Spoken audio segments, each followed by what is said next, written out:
Imagine you move from a place where you lived all your life. Imagine you move and you leave all your children and wife.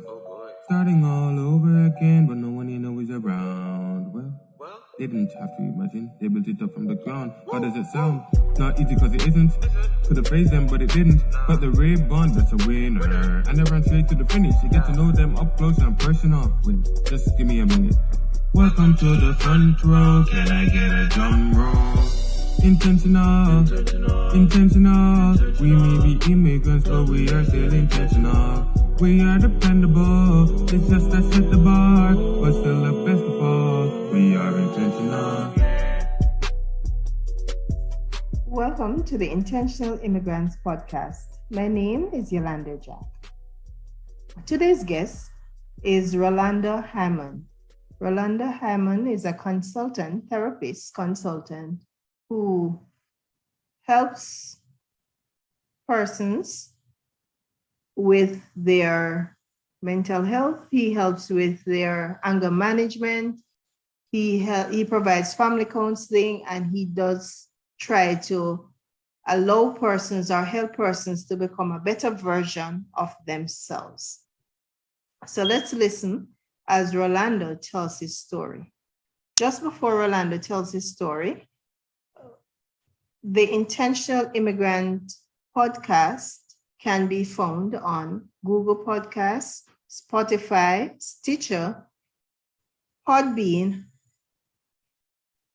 and it is also available on YouTube.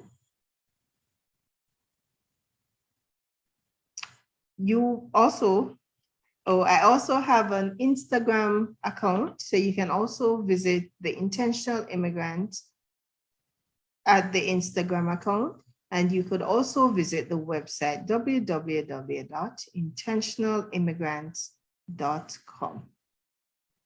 The aim of the Intentional Immigrants podcast is to inspire, motivate, and encourage everyone, but in particular immigrants, those who are thinking of coming or those who are already here, who just need a little push start to help them, as Rolando says, to become a better version of themselves. So we are all about empowering the immigrant. Let's listen as Rolando tells his story.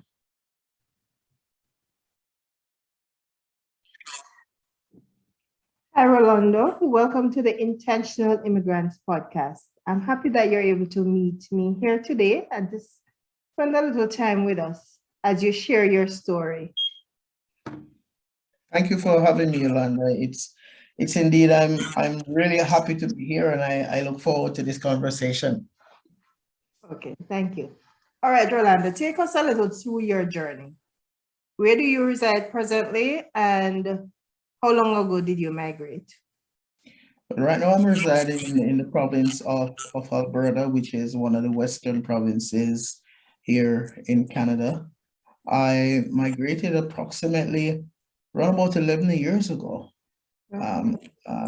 coming on to 12 years ago when I migrated from Jamaica. Okay. What was the cause for the migration? Why did you decide to come abroad? It's a good question. Well, I finished my first degree in Jamaica, and it was about 2 years. I was also trying to find, stable employment, and it wasn't forthcoming because my field of study in my first degree was theology, and the market, either the market was flooded or the market didn't find much favor in me, something of the sort. But I wasn't getting picked up, and back then I still have very good friends of mine now today. They kind of said to me, "Hey, Rolando, you can continue your educational quests. There are programs offering overseas that you can seek to access." And I said, "Hey, that sounds like a good idea." And so I applied to do my second degree, my Master of Arts, and I got accepted. And after that, I migrated with my one carry-on, and whatever finances I had, measly amount, and I came to Canada to study. Okay, good. Have you had the chance to go back to Jamaica? Yes, I went back to Jamaica just before the pandemic. That's around about, this is 22. I think I went back to Jamaica in 2019. Okay. I went down for my daughter's graduation because I have a daughter who still lives in Jamaica and she was Mhm. graduating. So I went and participated in that. It was quite good to see and touch my feet on the soil of Jamaica again. Yeah, Okay. Okay. What do you miss most about Jamaica? sunshine. This Because we know hello blow. the weather here in Alberta, it can be very, very frigid. Well, Not very user brutal. friendly. It's not very user friendly. The weather and the food, as well as the people, and being closer to family is always a good thing. Yeah. So those are some of the things that I definitely do miss. Okay. What activity would you recommend to somebody, to a visitor who decides to go to Jamaica? That is a must see, must have, or must experience. I'm going to be very biased now, Yolanda, Mm-hmm. because I think the Duns River Falls is still a very beautiful attraction in Jamaica. It's a falls that just being there, it's a very cool, calm, nice experience climbing and experience and just allowing yourself to have that nice water that is not freezing cold run on your body. It offers its therapy, and then there are places there that you go and get really good food. For example, I talk about stopping by uh, on your drive up to Mandeville, where they have roast yams and salt fish and all that stuff.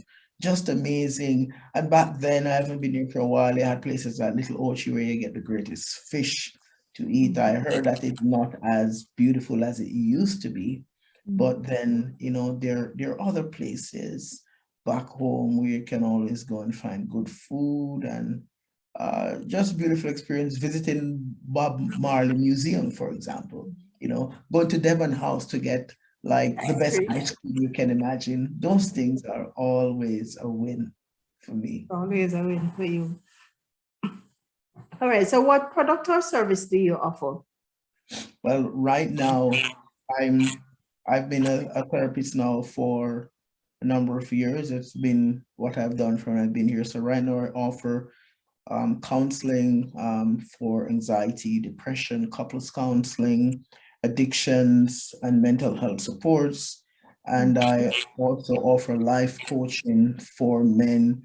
I'm full-time, I provide life coaching for men. And so, like the brand you're seeing, my shirt over my shoulder, the XY Spark, is a space where I promote holistic health and masculinity for men. I have a YouTube channel where I offer daily motivation for men, podcasting, where I offer programs specific for men who are seeking to find themselves. I offer services, especially for men who may be struggling with self-sabotaging behaviors, men who are trying to improve relationships, both personally and professionally. And I spend a lot of time offering counseling supports to the community. So I do family counseling as well, couples, individuals.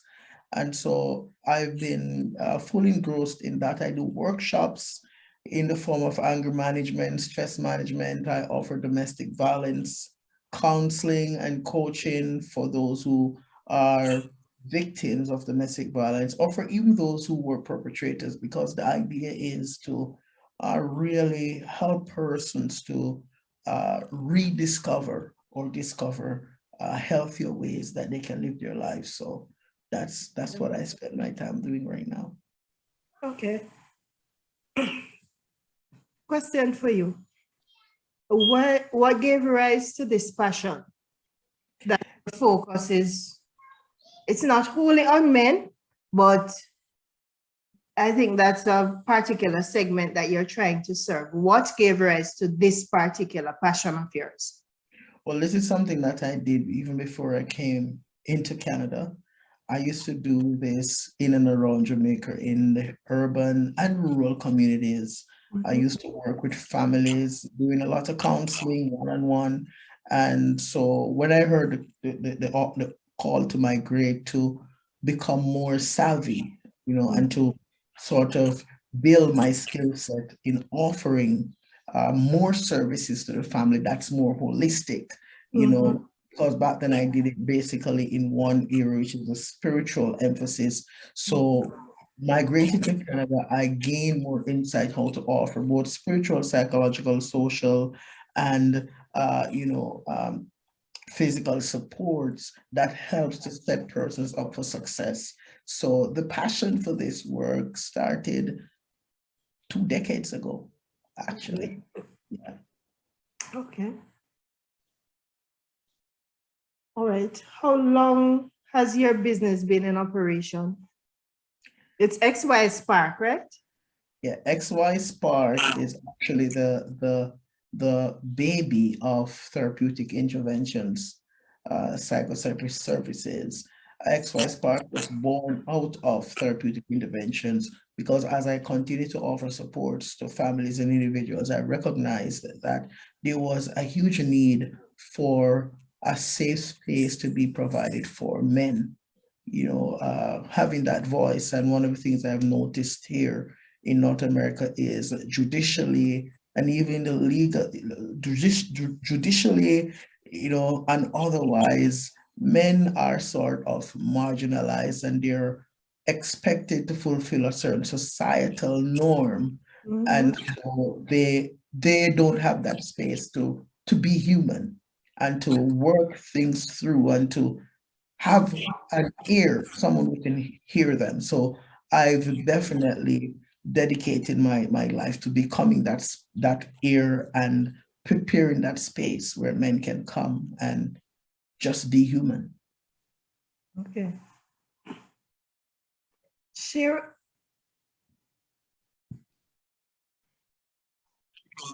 an experience. Share an experience that blew you away in terms of the impact of your product.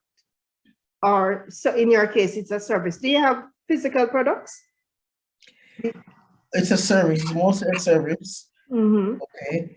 And there's so many stories, I'll just speak of one specific where I remember one particular client said to me, Rolando, I'm so glad that I met you, and I'm so glad that I found a counselor like you because you have helped me to regain, to win my family back. You have helped my family life to change. And when I heard that, it was really, really empowering for me as a therapist to hear someone say, because I got in contact with you, Rolando, my life changed, my family life improved.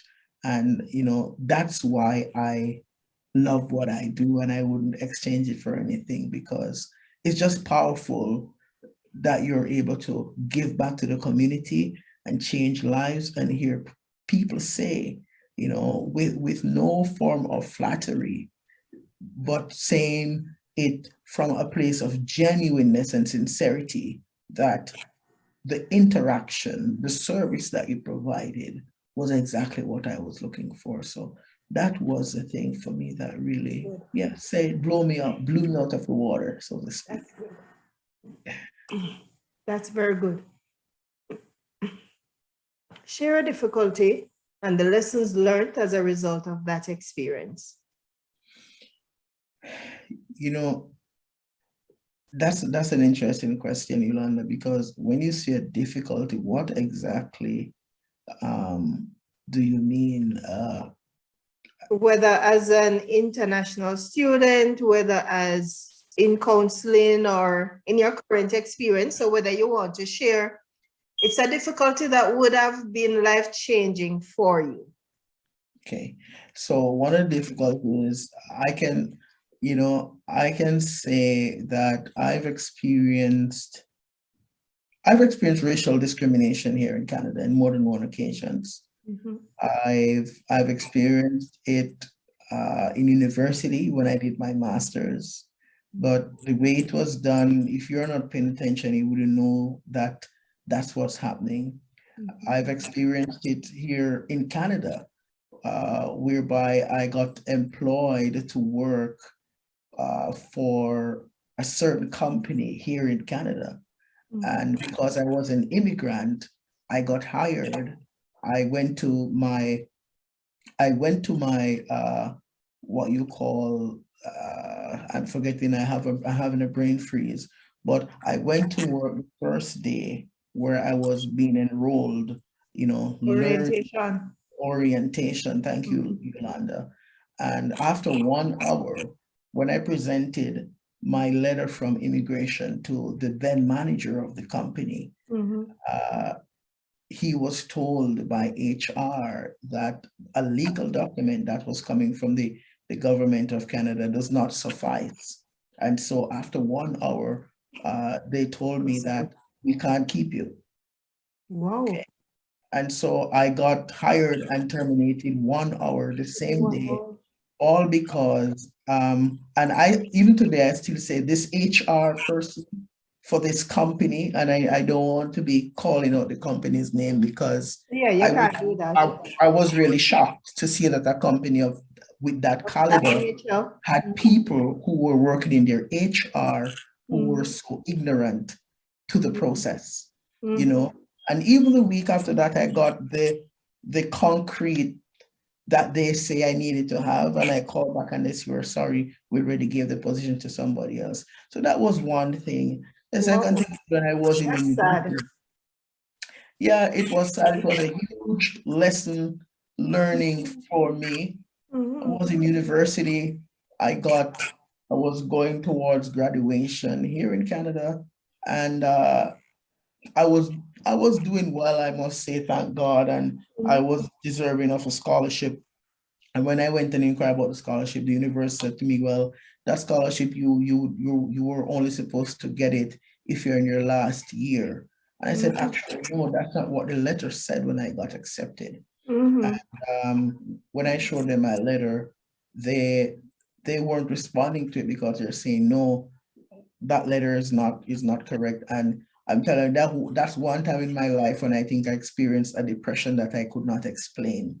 Because here is this university telling me that even though you have a letter from us with our stamp, you don't deserve to get that scholarship. And I'm a guy who I believe in prayer, and I prayed so hard. And it's so ironic that the university, what they did is there wasn't any real apology, but they say, "Orlando, think we made a mistake, we'll apply the scholarship to you." And it's kind of like, good luck. And that was it. Once again, I was shocked to see that a university of that caliber would just say, "Hey, we don't owe you an apology. We don't need to say anything to you. Whatever, here you go, move on." So I've seen it happen, and I wasn't ignorant to it, that's what was happening, but I used it as a stepping stone, and I got out of there and never looked back. And so those were two things for me that it could have gone either way.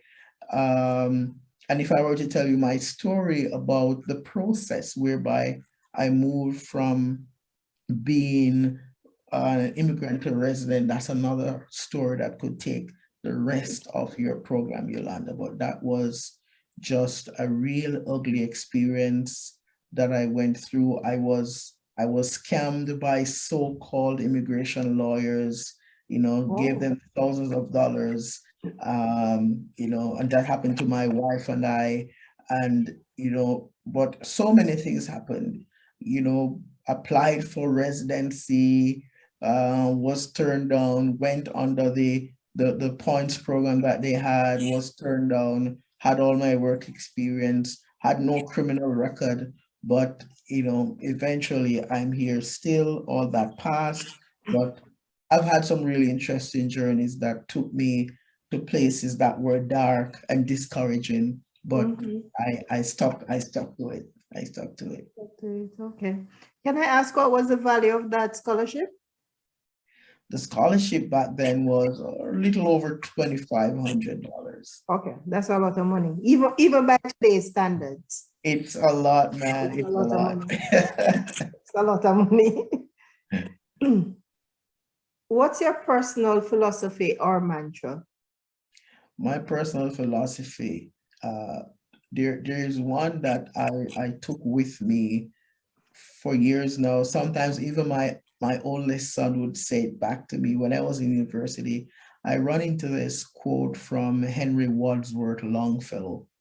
Henry Wadsworth Longfellow, he said this, he said, "The heights of great men reached and kept were not attained by sudden flight, but they while their companions slept were toiling onward through the night."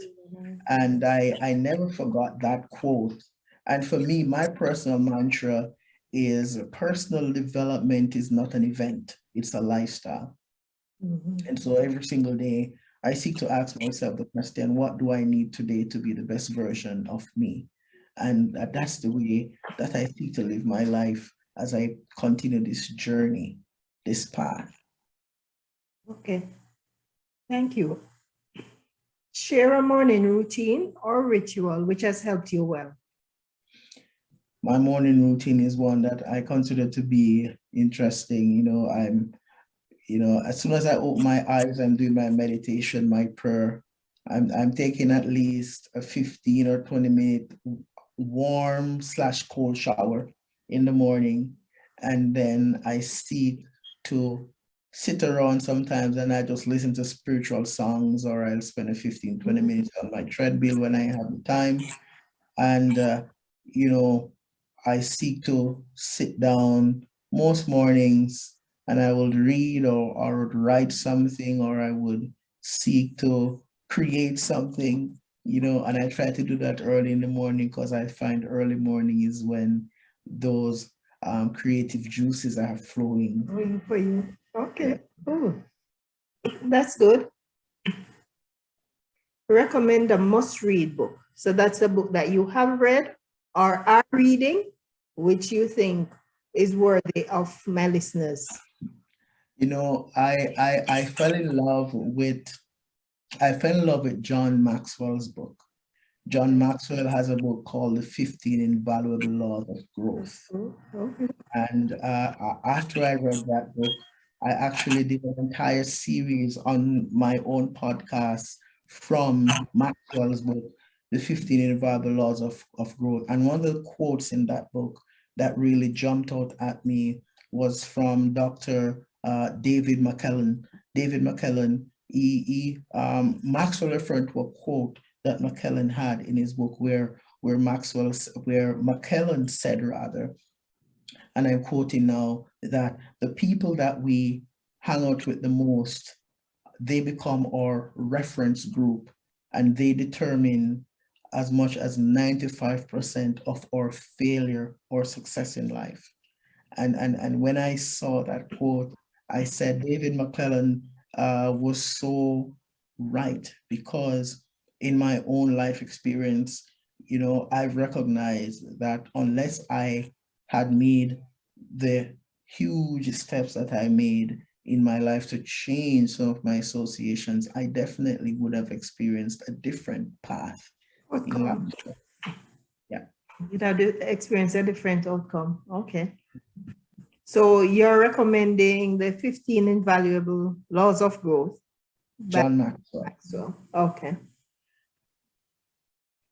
What tips would you like to share with my listeners? So those are either immigrants who are thinking about coming or persons who are already here. Two